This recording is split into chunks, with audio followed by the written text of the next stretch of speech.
Agora a gente fala de um caso, gente, muito triste que foi registrado no Mato Grosso, na cidade de Sorriso. Mãe e 3 filhas de 10, de 13 e 19 anos foram assassinadas e violentadas. O homem que fez isso está preso e, segundo o delegado do caso, ele não demonstrou arrependimento. As 4 vítimas foram mortas em casa pelo pedreiro Gilberto Rodrigues dos Anjos, de 32 anos, que trabalhava na vizinhança. Vamos conversar com o delegado responsável pela investigação, Bruno França. Delegado, muito bom dia para o senhor, quase boa tarde já. Obrigada por conversar com a gente aqui na CNN Brasil. Bom dia a todos. Delegado, explica pra gente como é que vocês estão trabalhando nesse caso agora, como é que tá, que linha de investigação esse caso está seguindo e o que teria acontecido exatamente para esse crime acontecer? Infelizmente, nossa cidade acabou sendo vitimada no início da semana com esse crime de grau de violência elevado. Quanto à linha de investigação, né, a dinâmica dos fatos já se encontra esclarecida, né? O rapaz, inclusive, confessou o crime e narrou toda a dinâmica dos fatos, desde a preparação até a sua conduta após ceifar a vida das vítimas, né? Esses fatos eles foram confirmados previamente pelos nossos colegas da Politec, que realizaram a perícia no local de crime, e agora nós estamos aguardando os laudos periciais faltantes para proceder ao indiciamento, né, do suspeito, distribuir no Poder Judiciário e colocar à disposição do Ministério Público. O rapaz trabalhava numa obra ao lado, né, e monitorava a rotina das vítimas. Na noite de sexta-feira passada, ele usou da estrutura da obra para entrar na casa com o intuito de estuprar a mãe das meninas, né? Ocorre que a mãe das meninas ainda estava acordada no momento que ele entrou, de modo que entrou em luta corporal e acordou o resto das pessoas que moravam na casa. E ele ceifou a vida das 4, ele escorjou 3 das vítimas e asfixiou a filha mais nova. Segundo o relato dele próprio, depois que ele cortou a garganta das 3 mulheres, elas ainda vivas agonizando, ele procedeu, né, com os crimes de estupro, tanto contra a mãe como contra a filha de 19 anos e de 13. Posteriormente, saiu do local, retornou para a obra do lado da casa, que é onde ele morava, e continuou trabalhando como se nada tivesse acontecido. Quando a gente chegou no local do crime, né, porque era uma coisa muito forte, a gente imediatamente percebeu que era um crime que tinha como motivação a natureza sexual e se voltou, né, voltou os olhos para a obra do lado, né, uma quantidade imensa de homens adultos trabalhando. Era um núcleo de suspeitos que precisava ser eliminado para que a gente pudesse procurar outra linha de investigação, né? Enquanto esses suspeitos estavam sendo checados, um colega de vocês da imprensa me passa uma informação que chamou a atenção da polícia, de que um dos pedreiros não teria ido ver o que estava acontecendo, porque quando se descobriu que era uma cena de crime, né, cria-se uma curiosidade coletiva e todo mundo se aproxima. Um dos pedreiros foi a única pessoa da obra que não se aproximou. Essa informação foi nos passada por um repórter, colega de vocês, e isso despertou a atenção da Polícia Civil, né? E nós fomos checar essa pessoa, descobrimos que ela já tinha mandado de prisão em aberto por um estupro idêntico cometido numa cidade vizinha, em que ele estuprou a mulher e tentou esgorjá-la, né, cortar a sua garganta. Nesse momento a gente já se convenceu de que ele era o autor, mas a gente precisava de algum tipo de elemento probatório, né? E considerando que existiam marcas de calçado nítidas no sangue seco dentro da casa, nós recolhemos os calçados do rapaz e o perito nos confirmou de que o chinelo dele era o chinelo que tinha feito os sinais dentro da casa. A gente começou a confrontar com essas informações, reparamos que ele tinha uma falha no cabelo, uma lesão no couro cabeludo, bem como que uma das vítimas possuía uma quantidade imensa de cabelo na mão que arrancou do agressor. E aí a gente já deu voz de prisão para ele, e ele imediatamente, lá no canteiro de obra mesmo, já confessou o crime e a gente retirou ele rapidamente de lá sem algemar, existia um movimento para iniciar um linchamento dele, e chegando na delegacia, sim, ele calmamente descreveu toda a dinâmica dos fatos, né? Matou primeiro a mãe, depois a menina de 19 anos, depois a de 13, estuprou as 3 e antes de ir embora, para evitar que a polícia ficasse sabendo do que fez, entrou no quarto da menina de 10 anos e a estrangulou. Delegado, o senhor citou que existe uma tentativa de estupro, na verdade, até de matar uma outra vítima também, segundo ele teria relatado também essas informações. Queria entender se existem novas vítimas que ele já pode ter feito também ao longo da vida dele, se existem outros registros também sobre algum caso semelhante com relação a essa pessoa que está presa. O que nós conhecemos do histórico criminal dele é que em 2013 ele matou um jornalista no estado de Goiás para roubar o carro, né? Matou com uma camiseta. Ele simulou que teria um encontro amoroso com esse jornalista, né? Retirou a camiseta, enforcou e levou o seu carro. Ele ficou preso por um tempo por este crime, né? Aproximadamente 4 meses, e foi colocado em liberdade. Em Lucas do Rio Verde, ele estuprou a vizinha de parede dele, ou seja, idêntica, situação idêntica de Sorriso. Todavia, quando ele foi cortar a garganta da vítima, ela reagiu, né? E os vizinhos escutaram e adentraram a casa para salvar a vida dela, e ele acabou fugindo.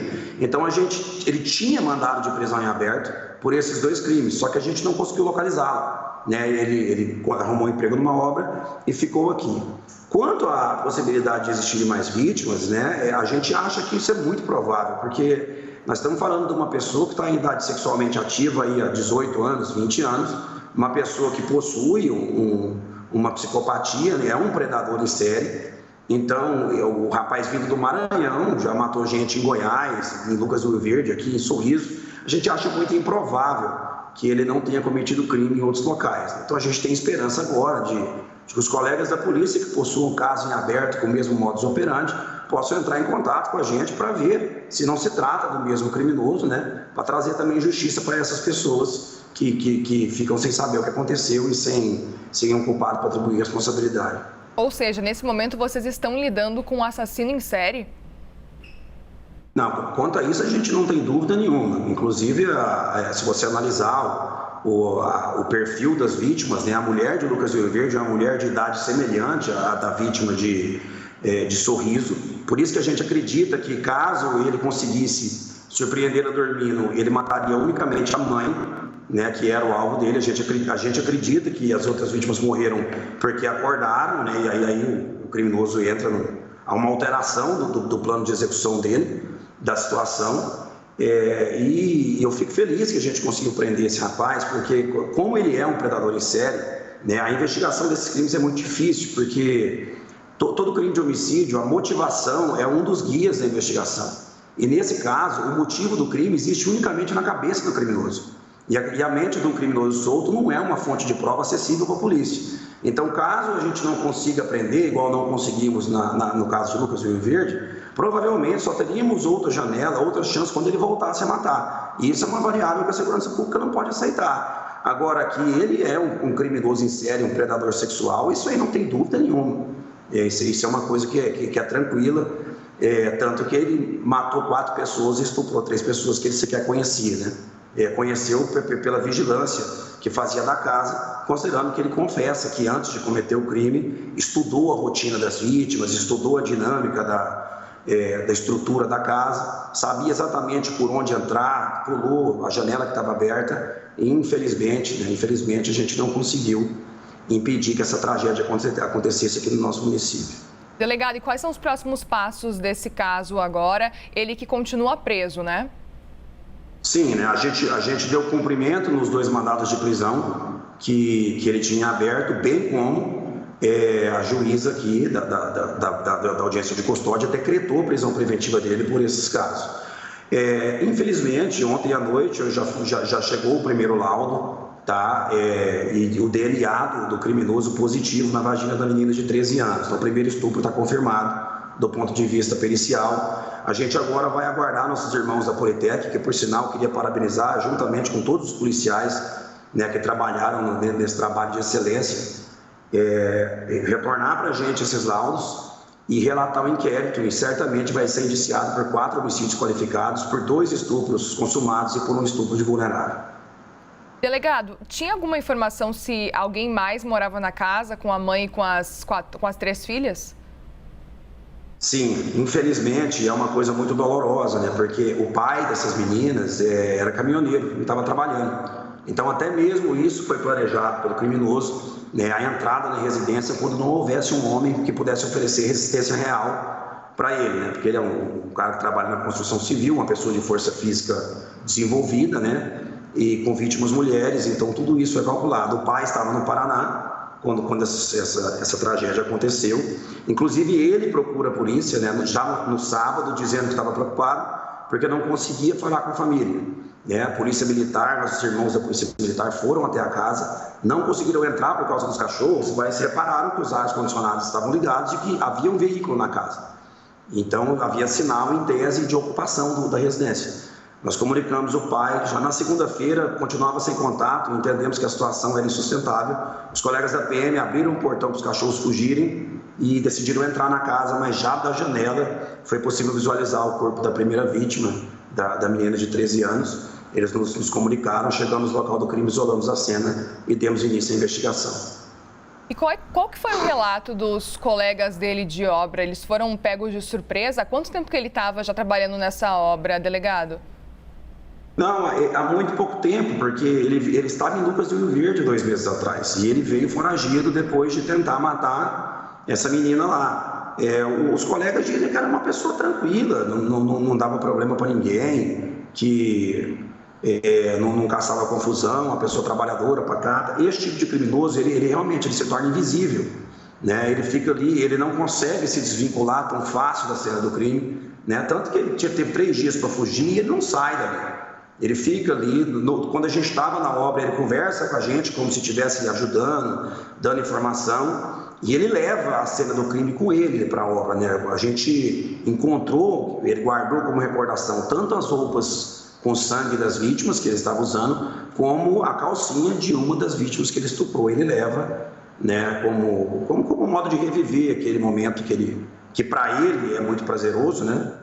Que é um estupro daquelas vítimas agonizando. E mais uma prova que não tem nenhuma dúvida que se trata do criminoso em série, de um predador sexual. Vocês encontraram outros objetos também com ele relacionados a vítimas? Não, nós encontramos a faca que ele usou, é uma faca da casa. Ele pega na casa a faca para cometer os crimes. Essa faca foi apreendida e o perito já nos disse que é compatível com as lesões, né, produzidas nas vítimas. São cortes profundos, né, o esgorjamento é uma lesão muito forte que causa muito sangramento, então uma cena do crime muito pesada. O que nós pegamos foi o chinelo dele, que deu uma comparação idêntica com a pegada, e as roupas que ele cometeu durante o crime, com sangue das vítimas que estão no laboratório da Polícia Científica de Mato Grosso, lá em Cuiabá, nossa capital, já com a análise de DNA, e a calcinha de uma das vítimas que, pelo tamanho da vestimenta, a gente acredita ser de uma das estupradas, no caso, a menina de 13 anos. Delegado Bruno França, muitíssimo obrigada pela participação aqui na CNN Brasil, por esclarecer esses pontos para a gente, nos contar um pouco dessa investigação. Um bom trabalho para o senhor aí, um bom fim de semana.